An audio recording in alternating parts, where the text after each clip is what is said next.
buenas tardes, queridos auditores de Radio Agricultura. Los saluda el doctor Jorge Acosta.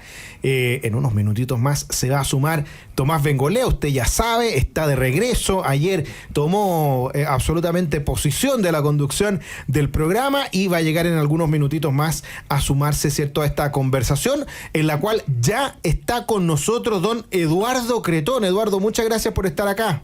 Muchas gracias, Jorge. Contento siempre de estar acá en Nuevas Voces, y yo quería salirme un poco libreto, Jorge, y tocar dos cosas. Cuéntanos. La primera es que hoy día se conmemora el Día del Activismo por las Dos Vías. A raíz de que se cumple un año de que se haya aprobado la ley de aborto libre en Argentina. Así que todos aquellos que defendemos la vida, es un día especial, una fecha bastante triste, y sumarnos a todas esas organizaciones que han convocado a este Día Internacional, más de 12 organizaciones a lo largo del mundo. Así que una gran noticia esta, que hay que seguir luchando. Por supuesto, a raíz ya de lo que vimos también el fin de semana, declaraciones, etcétera. Así es. Incluso aunque hay algunos que digan que van a salir a la calle, bueno, los que estamos por la vida también vamos a salir a la calle, como lo hemos hecho durante tantos años. Exactamente. Y lo segundo, Jorge, que también me salgo del libreto, quería que lo comentábamos un poco afuera de micrófono, que es darle las gracias a la Fundación Miguel Cas. Ayer pudimos participar de la comida en conmemoración a los 40 años de la partida de Miguel Cas. La verdad es que fue bien emocionante. Ahí viene llegando la Maca Nuestra Bravo, querida Maca Bravo. se nos suma al panel. Pero fue bien interesante la comida, porque estaba Hernán Vigi, la Patricia Mate, varios que trabajaron en lo de Plan en ese tiempo, y uno veía lo que logró hacer una generación en ese minuto, la generación de Miguel Cas, de los Chicago Boys, de Jaime Guzmán. Fue una generación que realmente logró transformar el país. Y escuchar esos testimonios, la verdad es que era bien impactante. Y la pregunta que queda es para nosotros, para las nuevas generaciones.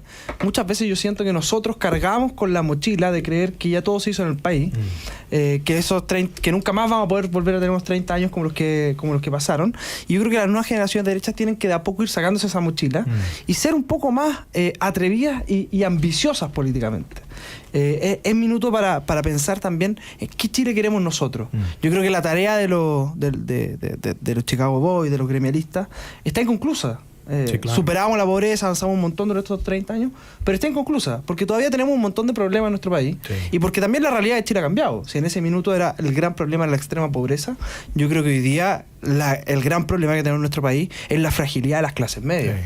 Y yo espero una generación un poco más ambiciosa que diga, mira, yo no quiero vivir con una mochila, cargando una mochila de los éxitos del pasado, sino que quiero salir a construir los éxitos del futuro. Y me gustaría ver en ese sentido una derecha mucho más ambiciosa. Sí, yo tuve la oportunidad también de estar ahí, muy interesante, sobre todo la reflexión sobre, por ejemplo, la obsesión que tenía Miguel Cast sobre el tema de la eficiencia en la utilización de los recursos. Y no simplemente por tener un número más o un número menos, sino que simplemente porque en ese tiempo dejar de gastar eficientemente cualquier peso era dejar de darle, por ejemplo, alimentación a los niños desnutridos, o llevarle zapatos a los niños más pobres, o llevar a los colegios a los niños que los sectores rurales no tenían más que cuarto básico. Por lo tanto, ese tipo de cosas deberían reivindicarse hoy día, cuando conceptos como la universalización lo único que hace es entregarle recursos a los más ricos, a los que no lo necesitan tanto. O sea, si somos capaces de entregar educación gratuita universitaria, pero no somos capaces de entregar educación gratuita a los más pobres de los niños recién nacidos, y a los niños, ¿cierto?, que tienen que ir al preescolar, uno dice, chuta, parece que está mal pelado el chancho, ¿eh? O sea, tenemos hartos recursos en el Estado, pero están súper mal distribuidos. Y, obviamente, no puedo dejar de saludar también a quien le apasiona el tema de la educación. También ya llegó con nosotros, lo decía antes Eduardo Cretón, Macarena Bravo, prosecretaria del Partido Republicano. Gracias por estar con nosotros. Muchas gracias, Jorge, un gusto estar acá junto a Cretón también. Oye, le vamos a mandar un saludo especial al otro de nuestros panelistas de día martes, a nuestro querido Claudio Salinas, que además acaba de ser papá el día de hoy, también con su señora Isabel Lago, a quienes les mandamos también un gran saludo, un gran cariño, porque llegó, ya, ¿cierto?, nació, y lo tienen ahí en sus brazos al querido Clemente, que además tiene la suerte de ser el primer hijo, el primer nieto, el primer sobrino de toda la familia, así que está el regalón. Toda la familia revolucionada, y también la tía Chocha Romina Salinas, nuestra productora también, así que le mandamos un gran cariño, porque está en todo revolucionado. Oye, vamos a lo nuestro, porque esta contingencia de nuestro día a día no nos da descanso, y se supo cómo el ministro Montes nuevamente se enredó en la crisis por el lío de platas, y hubo un llamado de atención, un tirón de orejas desde La Moneda. El titular de Vivienda, emitió el sábado una opinión que contradijo la salida comunicacional previa del organismo dependiente de la SECPRES, lo que tuvo que salir a aclarar al día siguiente, el día domingo. El episodio además provocó varios secretarios de Estado tuvieran que salir a corregir sus dichos. Y eso está en el contexto de una serie de frases que se han mandado desde el PPD, específicamente el ex presidente de la Cámara de Diputados, Raúl Soto, dijo que parecía que desde la campaña hasta ahora ha existido una especie de domesticamiento del socialismo democrático por parte del Frente Amplio. Esto está en un contexto medio raro, que tenga que salir Montes a desdecirse y él no atreverse a criticar a alguna repartición de Giorgio Jackson, o esta defensa casi que irracional del ministro Marcel a su directora de presupuesto Martínez, ¿cierto? Que es una de las más cercanas del Frente Amplio. Uno dice, bueno, falta que le haga un queque nomás con ese nivel de defensa. ¿Cómo lo ves, Eduardo Cretón? A ver, yo creo que así como hablábamos recién de no cargar con la mochila los éxitos del pasado, y tratar de atreverse a tener un proyecto político de futuro, acá pasó un poco lo contrario, porque lo que le ocurrió al Frente Amplio fue que desnotaron todo lo que se hizo en el pasado. Recordemos la típica frase, no son 30 pesos, son 30 años, y básicamente el Frente Amplio nace como una crítica descarnada hacia la labor de la concertación. Los nietos de la concertación la descueraron por completo y no lograron reconocer los avances que se habían producido desde el retorno a la democracia. No fue suficiente. Eran los autocomplacientes, recordemos. Y por lo tanto ellos en su génesis política, en su surgimiento, está una crítica, yo creo que muchas veces desmedida y descarnada hacia lo que fue la concertación. Y la concertación, por otra parte, no tuvo la capacidad para poder defender su legado.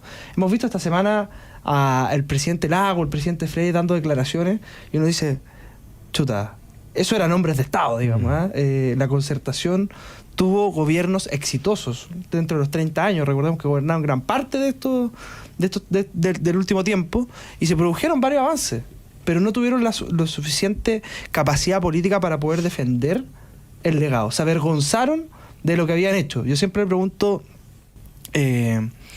a los socialistas que dicen no supimos defender o sentimos vergüenza de defender el legado. Y digo, ¿cómo te va a dar vergüenza reducir la pobreza, aumentar la educación? ¿Cómo te va a dar vergüenza poner a Chile como un país OCDE? Cuando eso ocurre, cuando un proyecto político no es capaz de reivindicar lo que ha sido su labor, bueno, yo creo que da espacios para que estos proyectos más nuevos, por así decirlo, lo cuestionen constantemente como si no hubiesen hecho nada positivo. Por lo tanto, es bueno que el socialismo democrático empiece a generar cierta respuesta a lo que ha sido el Frente Amplio, pero la verdad es que por una parte salen a criticar al Frente Amplio, pero recordemos que hoy día son parte del gobierno del Frente Amplio. Entonces tampoco, yo nunca me compré esta tesis de las dos almas. Para mí este es un solo gobierno, con distintas sensibilidades, pero no hay dos almas en el gobierno. El minuto que tú decides participar del gobierno del Frente Amplio, bueno, te tienes que hacer cargo de lo que el Frente Amplio también te criticó en su momento. A propósito de todos estos hechos de corrupción, la crujidera al interior de la coalición de gobierno es bien grande, por lo que ya hemos visto. Tratar de tirarse el muertito, esto es culpa del ministro, que es socialista, o es culpa, cierto, de los seremis, que eran de Revolución Democrática, y también esto ha exacerbado un poco las diferencias. Fue también la propia Natalia Pergentili, todavía presidenta del PPD, aunque no le guste a la ministra del Interior Toá, que hizo todo tipo de intervenciones que ella propia realmente reconoció, ¿cierto?, para que cambiaran la presidencia del partido, dijo que todavía es un dolor el que ellos, se refería al Frente Amplio, se hayan construido sobre la base de denostar todo lo que nosotros hicimos. Se refería, ¿cierto?, a la concertación.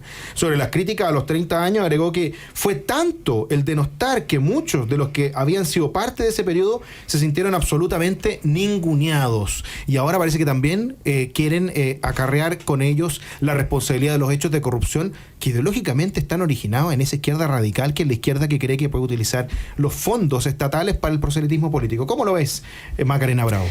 Mira, en primer lugar, a mí la verdad es que me parece una burla que Jackson y Montes todavía sigan en el gobierno.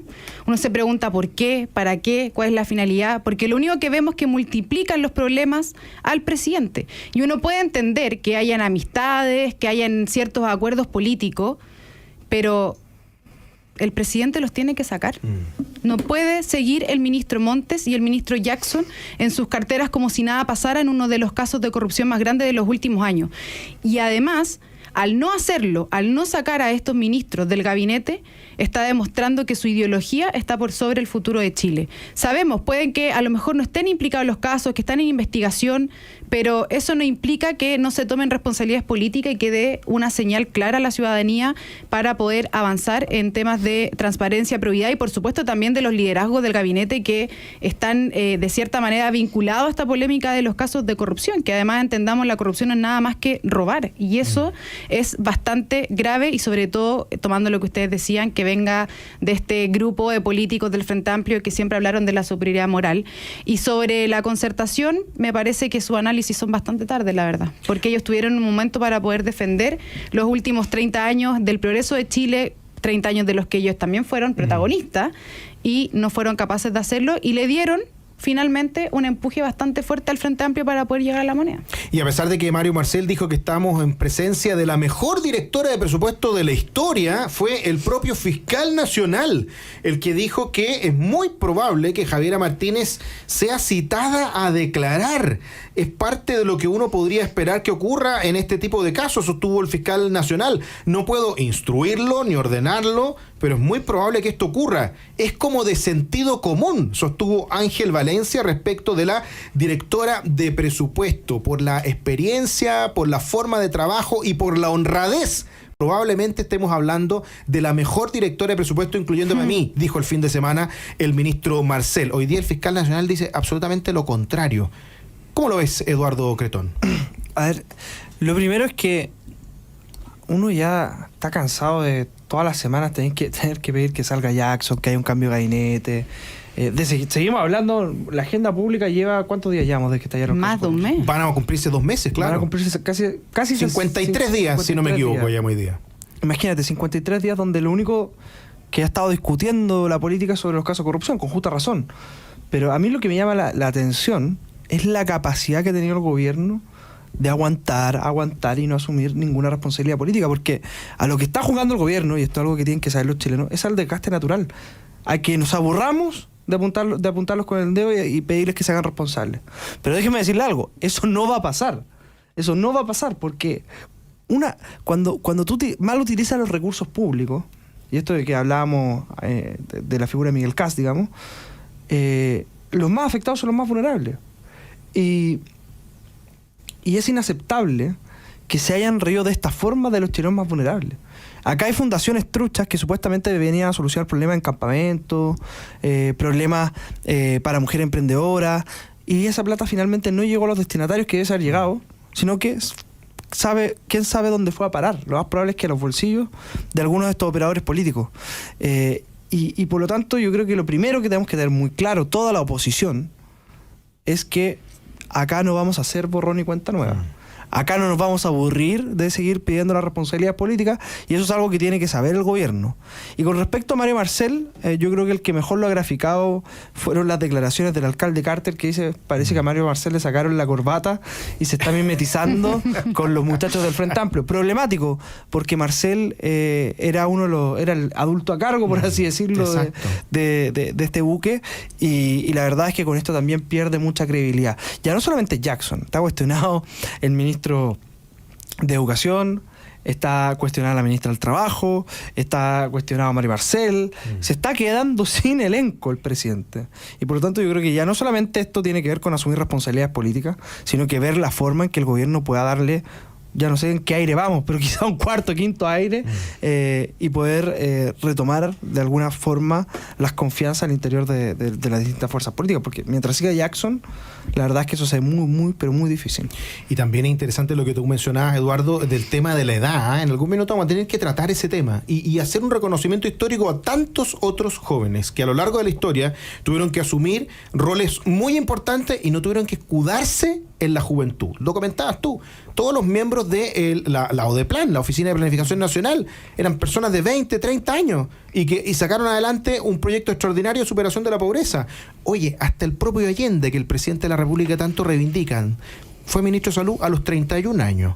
y nos empezó a decir que lo perdonaran porque era joven. Y así tenemos tantos y tantos más ejemplos. Andrés Saldívar, subsecretario de Hacienda también en los tiempos de Eduardo Frei Montalva, y tampoco salió pidiendo disculpas, ni tampoco salió armando fundaciones por temas de corrupción. Por lo tanto, ojo que el tema de la edad no va tanto de cerca como el tema también de las ideas, de las convicciones y de la probidad, lamentablemente, por lo que estamos viendo. Estamos conversando con Macarena Bravo, con Eduardo Cretón, ya viene pronto Tomás Bengolea, probablemente ya cuando volvamos de nuestros primeros comerciales. Usted quédese ahí, siga en Agricultura, que ya volvemos.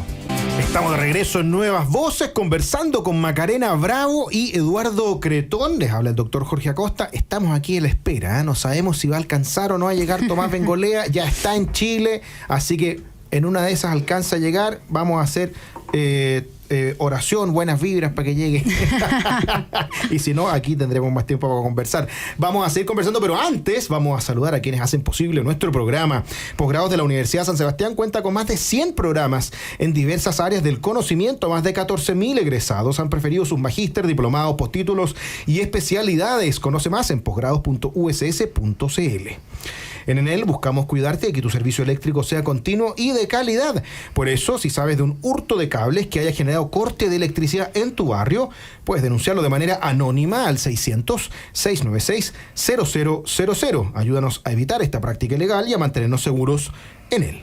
En Habita, tu proceso de pensión lo puedes iniciar 100% online. Es accesible, confiable y con la asesoría personalizada de siempre.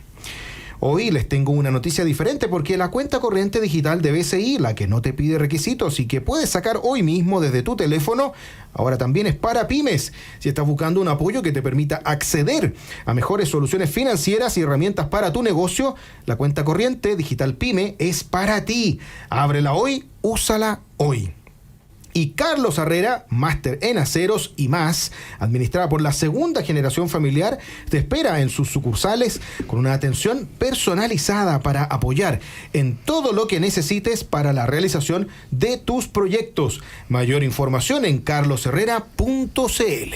Estamos conversando con Macarena Bravo y Eduardo Cretón y, bueno, ha generado mucha polémica. Es la noticia de todas estas semanas. Ya vamos a cumplir 2 meses, lo comentábamos a propósito del caso Convenios, de Revolución Democrática o Corrupción Democrática, como usted quiere llamarle, y el que se ha transformado en el verdadero vocero de gobierno. El otro día alguien decía en Twitter, parece que el presidente se hizo cambio de gabinete, ahora nombró vocero al ministro Cordero, porque es el que sale hablando cada vez que hay una embarrada, sale Cordero hablando. Y dijo que criticaba la ampliación de querella de republicanos. Es más bien una política en el fondo y eso tiene consecuencias, sostuvo el jefe de la cartera de Justicia.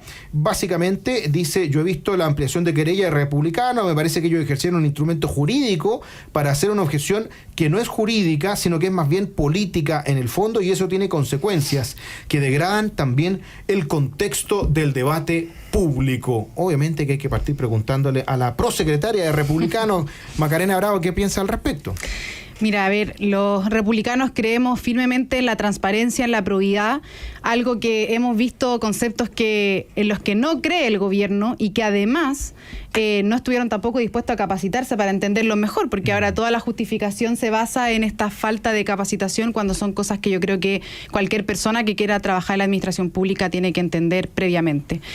Pero más allá de eso, entendiendo que acá hemos visto hechos que efectivamente dan a demostrar que hay un tema sistemático en el caso Convenio, se requiere que se usen todos los mecanismos posibles para poder encontrar a los culpables de este caso tan grande de corrupción. Y si eso implica que un ministro de Estado tenga que ir a declarar para poder entregar más transparencia a la ciudadanía, hay que hacerlo, porque acá está en juego algo muy importante, que es la credibilidad del Estado. Y para recuperar esa credibilidad que estaba antes de que nos gobernaran estos superiores morales que hoy día están en el mando, ¿cierto? Y que además va a permanecer, porque siempre hay que cuidar la credibilidad del Estado una vez que se vayan, y que ojalá se vayan con los bolsillos vacíos. Necesitamos aplicar todas las medidas posibles, y creo que si el ministro Jackson tiene que ir a declarar, tendrá que hacerlo, y ahí se verá si es culpable o no, pero que el que nada teme.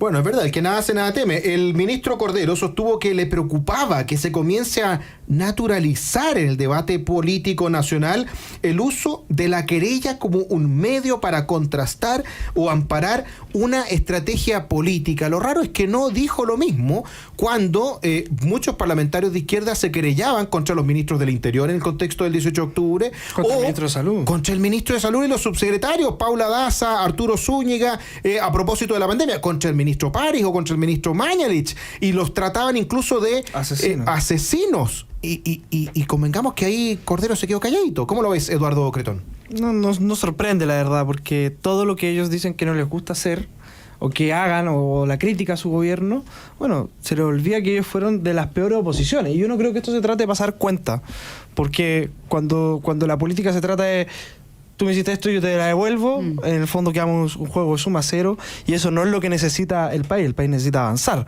Pero acá estamos ante un caso de corrupción grave, y a mí me parece que es bueno que todos aquellos que se puedan querellar lo hagan, porque hasta el día de hoy nadie nos ha dicho qué ha pasado con la plata de las fundaciones. Esto no es un capricho de la oposición. El gobierno trata constantemente de decir, es que la oposición no quiere conversar de todo. Parece que toda crítica al gobierno fuera un capricho. Pero acá no hay un capricho. Acá hay en juego recursos públicos que se mal utilizaron a través de fundaciones truchas que fueron hechas principalmente por militantes de Revolución Democrática, cuyo principal líder político es el actual ministro Giorgio Jackson. Entonces, ministro Cordero, si usted dice no utilice las querellas para hacer o para pedir responsabilidades políticas, pero si los que tienen que tomar la decisión de pedir las responsabilidades políticas son ustedes, es el presidente Boric, y yo creo que es bueno separar lo que es la arista penal de lo que es la arista o lo que es la responsabilidad política.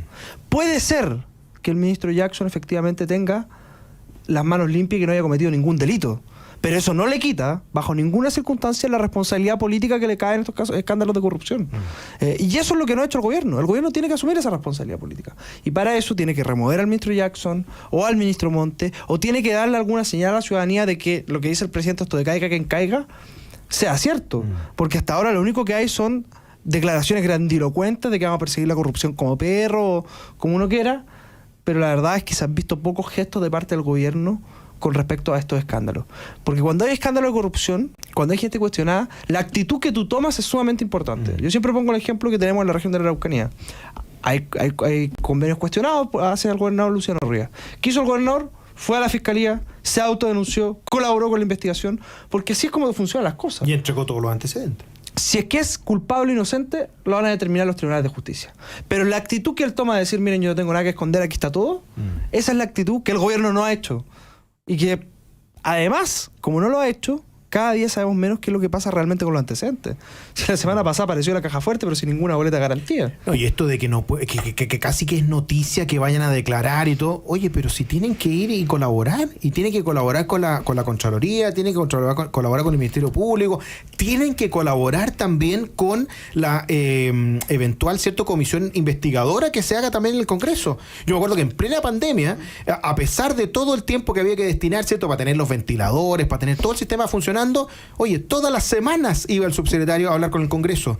Prácticamente cada 15 días iba a entregar información también a la Contraloría o a la Fiscalía, porque bueno, también es parte de la función pública, es lo que tienen que hacer.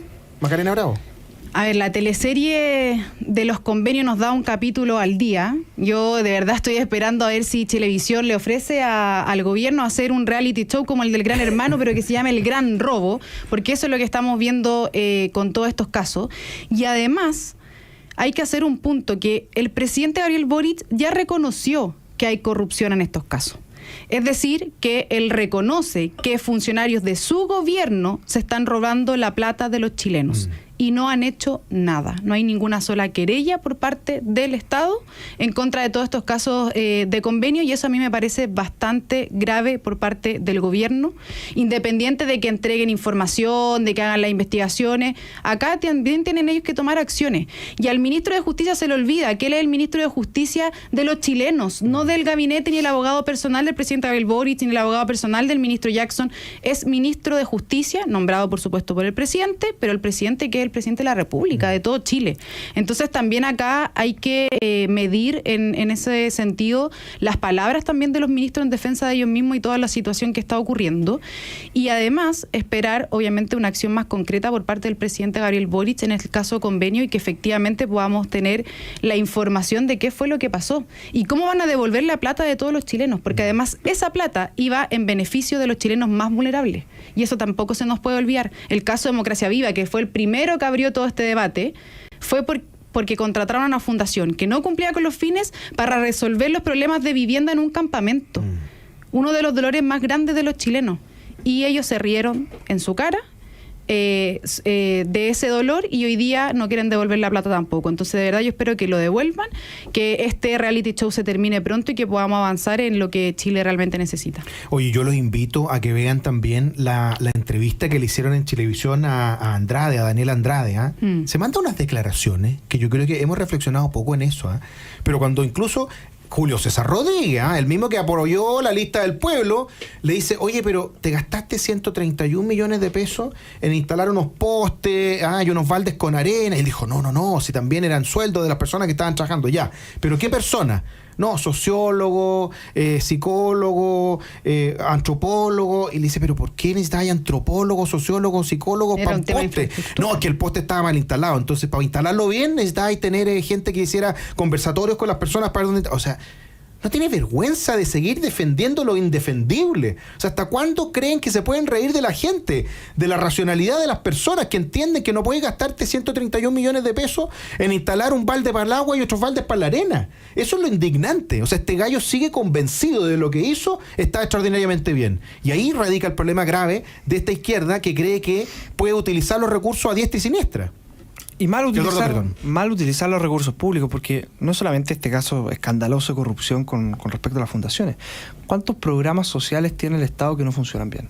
Organismos internacionales han hecho una lista larguísima de programas sociales. De hecho, nosotros cuando presentamos desde la UDI la propuesta para aumentar la PGU de manera inmediata a 250.000 pesos, varios de esos fondos salían de terminar con programas sociales que no funcionan y que ni siquiera somos nosotros que decimos que no funcionan, son organismos internacionales que han dicho que son programas ineficientes.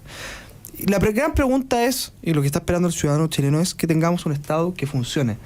Lo hablábamos al principio a raíz de esta obsesión de Miguel Kast, ¿cierto?, de que los recursos públicos funcionan bien. Lo decía también Felipe Cuillo, la mejor forma de ser solidario es ser eficiente.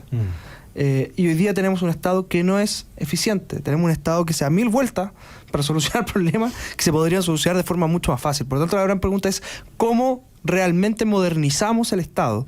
¿Cómo hacemos para que el Estado sea algo eficiente y no un aparato para los amigos de los políticos? En ese sentido, yo creo que hay que reconocer el trabajo que está haciendo la Convención Constitucional, el Consejo, mejor dicho, para no reír mala experiencia que te tocó conocer de cerca. Que me tocó conocer bien de cerca, pero yo creo que es fundamental esa labor. Yo veo que los consejeros constitucionales están escribiendo una constitución que no es de derecha ni izquierda, pero que sí es una constitución que viene a rayar en la cancha a los políticos. Porque eso es lo que está esperando la ciudadanía. Una constitución que le ponga cinturón, que le amarre el cinturón a los políticos. Y por eso vimos la semana pasada que el presidente Gabriel Boric cuestionó el trabajo que se está haciendo. Porque él no quiere una constitución que modernice el Estado. No quiere una constitución que sea anticorrupción. Porque sabe que eso le hace más difícil la vida a su gobierno y a sus amigos que hoy día están con estos escándalos de corrupción. Estamos conversando. Macarena Bravo. No, solo quería agregar algo que además el presidente Gabriel Boric tiene el descaro de presentar una reforma tributaria pidiendo más plata de los bolsillos de los chilenos cuando no son capaces de gestionar bien los recursos del Estado y además se están robando la plata. Entonces, de verdad es una vergüenza la presentación de esta reforma y siento que es una burla a todas las familias de esfuerzo de Chile, porque no va en pro del crecimiento económico, tampoco va a beneficiar a las familias y además hay una desconfianza total en la administración de recursos del gobierno y están pidiendo más plata cuando en realidad lo que necesitamos es que gestionen bien los recursos que hoy día tiene el Estado. Ahí nos hace una pregunta también, Jorge. ¿Más recursos para qué? Eso es. La ley de presupuesto se arrastra desde no sé cuántos años, entonces cada vez que discuten los parlamentarios la ley de presupuesto le hacen un poquito de maquillaje aquí, un poquito de maquillaje allá y listo, sigamos para adelante. Exacto. Yo creo que no puede haber ninguna reforma tributaria hasta que tengamos una ley de presupuesto en base cero. Esto lo propuso el ministro Ignacio Briones en el gobierno pasado. Hagamos un presupuesto base cero, veamos cuáles son las prioridades del país, dónde se van a gastar los recursos y una vez que ordenemos el presupuesto de la nación, bueno, vamos a ver si es que es necesario más recursos, menos recursos, de dónde salen, cuál es la mejor forma de conseguir esos recursos, porque no siempre una reforma tributaria te asegura mayor ingreso al fisco. De hecho, la reforma del exministro Arena fue todo lo contrario, Exacto. nos quitó recursos. Pero primero tenemos la casa. Si eso es en qué se está gastando la plata. No puede ser que todos los años la ley de presupuesto se siga arrastrando de la ley anterior y de la ley anterior. Sí, para algo tenemos un Congreso y además ahora tenemos más diputados para que puedan conversarlo. Entonces, francamente, uno dice en la casa, ¿cómo es posible que no tengamos una ley de presupuesto hace cero y pongamos las prioridades del país en orden? Después de ver los 13.000 millones de pesos objetados por Contraloría y los 14.000 millones de pesos adicionales investigados por la Fiscalía en las distintas regiones del país, queda claro que plata hay, ¿eh? El problema es cómo se está gastando y a quién se le está entregando y se está poniendo en la prioridad de las personas o en las prioridades políticas de algunos que creen que el Estado es un botín del que hay que hacerse mientras estén gobernando. Estamos conversando con Macarena Bravo, Eduardo Cretón. Vamos a nuestra última pausa y ya volvemos en Nuevas Voces. Quédese ahí. Estamos de regreso en Nuevas Voces conversando con Macarena Bravo, Eduardo Cretón, y hay una noticia que no puedo dejar de compartir con ustedes porque se conoció el último informe oficial del Ministerio de Salud a el Congreso que confirma que las listas de espera llegaron a su mayor nivel histórico. En total son más de 2,6 millones de esperas, ya sea por consultas con especialistas, cirugías o atención del GES que están retrasadas. Son 2,3 millones de consultas de especialidad, 315.000 cirugías y 70.000 personas esperando en el GES. La verdad que son cifras históricas y el gobierno salió diciendo que estaba muy contento porque habían bajado los promedios de espera, no obstante que la cantidad de personas estaban creciendo y van a seguir creciendo producto de la pandemia. Y aquí me quiero detener un minuto porque es bastante sencillo entender por qué aumenta la cantidad de personas en las listas de espera, pero al mismo tiempo disminuye el promedio y la mediana, que es la cifra que le gusta utilizar al gobierno. Y eso es básicamente porque tenemos un montón, ¿cierto? Un choclón de gente nueva que lleva esperando menos de un año.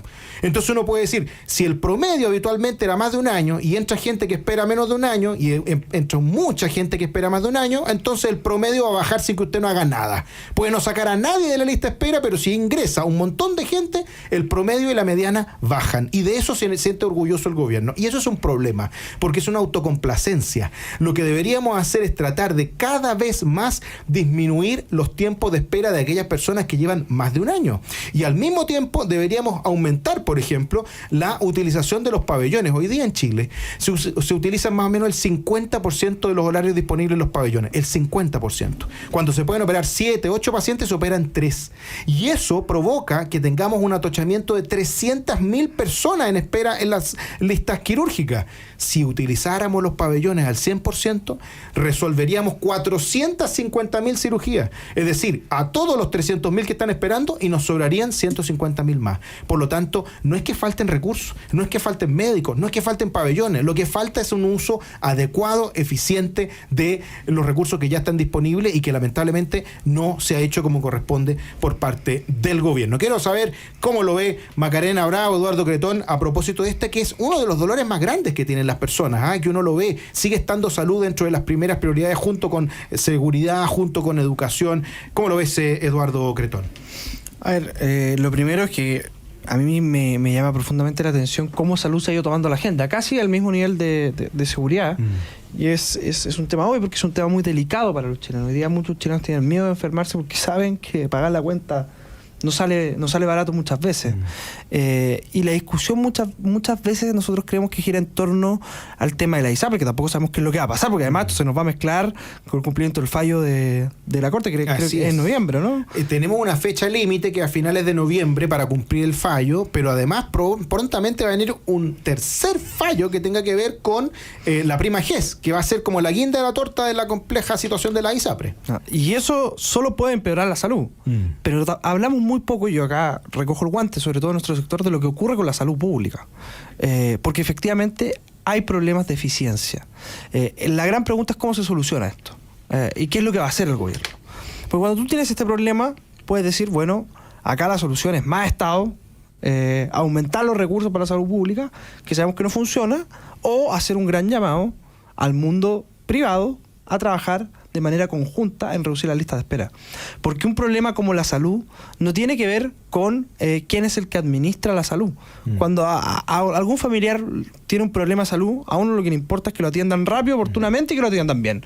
Me da lo mismo si se atiende en el hospital público, en la clínica, da lo mismo quién presta el servicio. Esa es la lógica con la que debiésemos solucionar el problema de salud. Porque eso no es un problema solamente del servicio público, es un problema a nivel país. Y cuando hay un problema a nivel país, la solución debiese venir con una lógica colaborativa entre la sociedad civil y el mundo público, que fue precisamente lo que pasó en la pandemia y que fue a lo que este gobierno se negó, recordemos, por un tema bien ideológico con el caso de esta menor que falleció, porque habiendo camas en una clínica particular, no la quisieron trasladar. Entonces, yo espero que el gobierno deje la ideología en este asunto y se ponga a trabajar de la manera más eficiente posible para poder solucionar el tema de las listas de espera. Ahí hay un problema bien grande porque habitualmente la gente de izquierda en salud dice que cada peso que se va al sector privado es un peso que se deja de dar al sector público y por lo tanto se está desmantelando la salud pública. Bueno, pero la pregunta es ¿a quién le corresponde ese peso?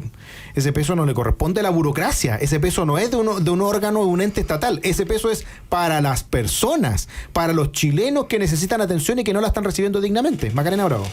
Bueno, yo creo que para muchos es bastante angustiante estar en una lista de espera. Lo he vivido en distintas situaciones y la verdad es que es bastante desolador y hay rabia, hay pena, hay impotencia y es bastante frustrante ver cómo a este gobierno pareciera no importarle, porque ellos dicen que están trabajando para solucionar el problema, pero los hechos muestran otra cosa. Además, sabemos que su lucha siempre ha estado en eliminar la ISAPRE, en eliminar a los privados, antes que poner en el debate la atención de calidad y oportuna de la salud pública, estatal, privada, etcétera, pero que ponga a la persona, ¿cierto?, en el centro.